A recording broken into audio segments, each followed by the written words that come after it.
Oke ya, selamat datang kembali dalam Matematika 2B MA1202. Kita masih membahas tentang vektor dan matriks, secara khusus kita akan membahas tentang iterasi model matriks. Oke ya, jadi saya punya ini, nanti tujuan akhirnya, apakah saya bisa punya, sama seperti konsentrasi obatnya, saya punya CT plus 1 sama dengan A dikali CT plus B. Jadi itu adalah rumus rekursifnya. Pertanyaannya, saya bisa nggak punya untuk T setiap waktu tanpa saya harus menghitung secara rekursif? Ada nggak formula eksplisitnya untuk setiap waktu T? Jadi ini tidak bergantung dari T lagi ya. Maksud saya tidak bergantung dari NT gitu, hanya bergantung dari T saja solusinya. Oke, misalnya diberikan populasi awalnya N0, ini adalah model populasi, ini tentunya adalah vektor N kali 1, N kali 1, matriks A-nya itu adalah matriks N kali N. Nah, populasi pada periode 2 dihitung seperti ini ya. A ini seperti konsentrasi obat dalam darah. Cuman sekarang saya punya A-nya itu adalah matriks karena N1-nya juga dan N0-nya ini adalah vektor. Jadi N2 adalah seperti ini, A kuadrat kemudian N0 seperti itu, N3 juga seperti itu. Secara umum populasi di periode berikutnya adalah A pangkat T dikali N0. Oke ya, jadi sekarang saya punya sudah tidak dalam bentuk rekursif lagi. Jadi saya punya NT-nya itu adalah A pangkat T dikali N0. Oke, untuk T-nya besar, proses hitungan ini tidak efektif karena harus menghitung perkalian matriks A sebanyak T kali. Oke ya, menghitung. Apakah ada bisa lebih cepat saya menghitung seperti ini? Nah, pada pasal ini akan dikaji cara perhitungan yang lebih efisien. Nah, misalkan saya punya matriks 2 kali 2, pasangan nilai eigennya lambda 1 V1 dan lambda 2 V2. Tuliskan vektor eigennya sebagai ini dan ini. Oke ya. Dan berarti A dikali V1, V2 di sini, itu sebenarnya V1, V2 dikali dengan lambda 1. Ah, ini ada penjelasannya. Mari kita lihat. Jadi misalkan V1-nya adalah CD, V2-nya adalah PQ, maka kalau saya ini kalikan dengan CD, ini akan menjadi lambda 1 CD. Oke ya? Oke, dan berikutnya ini pasangan eigen yang kedua. Dengan cara yang sama, matriks A-nya masih sama, saya kalikan dengan vektor eigennya menjadi kelipatan. Tentunya kelipatannya bisa berbeda, tidak harus sama. Nah, sekarang saya punya ini. Ini perkalian ini menjadi A11C ditambah ini sebenarnya dengan cara yang sama saya punya ini. Sehingga pada akhirnya kalau saya punya ini sebagai vektor pertama, ini sebagai vektor pertama, ini sebagai vektor kedua, boleh saya tuliskan dalam bentuk, ini ya, ini adalah kolom pertama, ini adalah kolom kedua. Padahal apa ini? Ini tentunya adalah ini, perkalian dari ini. Dan ini tentunya adalah ini kali ini. Sehingga saya punya A dikali matriks P, ini sebenarnya P dikali matriks D yang adalah diagonal dalam hal ini. Oke, jadi dari sana kita akan mendapatkan yang seperti ini. Ini A dikali P, P-nya itu adalah vektor eigen. Ini vektor eigen pertama, vektor eigen kedua itu adalah P. D-nya itu jangan lupa, dia harus mengikuti ya, nilai eigen pertama, nilai eigen kedua dalam bentuk diagonal. Nah, bila nilai eigen dari A berbeda semua, maka P inverse-nya ada. Ya, oke, P inverse-nya ada. Jadi A-nya itu boleh saya tulis sebagai A-nya itu boleh saya tulis, saya kalikan P inverse dari belakang. Sehingga A-nya itu sebenarnya P kali D kali P inverse.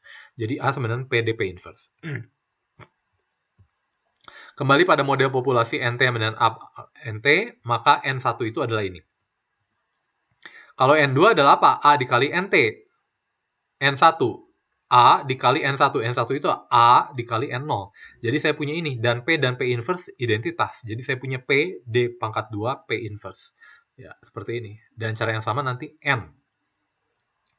T, ini adalah P, D pangkat T, P inverse dikali N0. Oke, jadi sekarang saya punya rumusan untuk populasi periode T. Dan menghitungnya sangat mudah sekali. Karena menghitung diagonal, kalau matriks diagonal, pangkat T, misalkan ini, pangkat T tentunya ini menjadi lambda 1 pangkat T, lambda 2 pangkat T ya. Beda ketika saya punya A-nya 1, 2, 2, 3, saya hitung sebanyak T kali, waduh, repot sekali. Tinggal sekarang saya matriks diagonal ini, pangkat T, tentunya ini kalau pangkat 5, ini lambda 1 pangkat 5, lambda 2 pangkat 5, mudah sekali. Tinggal dikali dengan P, dikali P inverse. Saya dapatkan nanti A pangkat T-nya. Oke ya, seperti itu. Nah, sebut P inverse N0 ini sebagai C1 dan C2. Maka saya punya NT-nya itu adalah ini. Jangan lupa ini kalau saya kalikan ini menjadi ini dikali dengan P inverse kali N0. P inverse N0-nya saya sebut adalah seperti ini. Oke, jadi saya punya ini, saya kalikan ini menjadi C1 lambda ini, saya kalikan ini, satu-satu, ini kali ini, maka saya akan mendapatkan NT-nya itu adalah C1 dikali ini dikali lambda 1 pangkat T, ditambah C2 dikali ini dikali lambda 2 pangkat T. Oke, diberikan model ini, coba kamu ini, perkirakan jumlah populasinya untuk T menuju tak hingga. Yuk kita coba lihat. Nah, pasangan nilai eigennya adalah matriks A. Oh, oke. A-nya masih A yang tadi ya. A-nya masih A yang tadi. Jadi P inverse-nya itu, C1-nya P inverse kali N0 itu, maka NT-nya itu adalah ini. Oke, jadi ini adalah ini. Oke, untuk T menuju tak hingga, maka ini akan menuju tak hingga, ini akan menuju 0. Jadi nanti pada akhirnya akan kelipatan dari 1, 2. Jadi nanti ada pada garis Y sama dengan 2X gitu kira-kira ya. Sedangkan bagian solusi NT praktis sangat besar karena faktor nilai eigen 2 pangkat T dan arahnya mendekati arah vektor eigen V1T. Oke ya, mendekati kenapa? Karena sebenarnya masih ada faktor ini, tapi faktor ini makin lama makin kecil. Oke, nah ini kira-kira seperti ini ya, N0, N1 dia mendekati makin lama, makin menuju ke persamaan garis dan kemiringan 2 gitu ya. Oke. Selanjutnya, nah secara umum bila populasi dibagi atas N buah kelompok umur, maka matriksnya berukuran N kali N. Misalkan saya punya lambda 1 sama lambda N, V1 adalah pasangan eigennya, maka jumlah populasi pada periode ke T adalah seperti ini. Oke ya. Dan misalkan lambda 1 ini, kalau saya mutlakkan, dia adalah yang paling besar. Maka saya bisa menuliskan seperti berikut. Oke ya.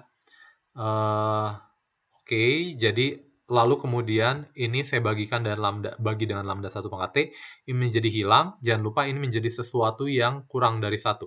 Ini menjadi sesuatu yang kurang dari 1. Ya, antara min 1 dan 1 lah ya.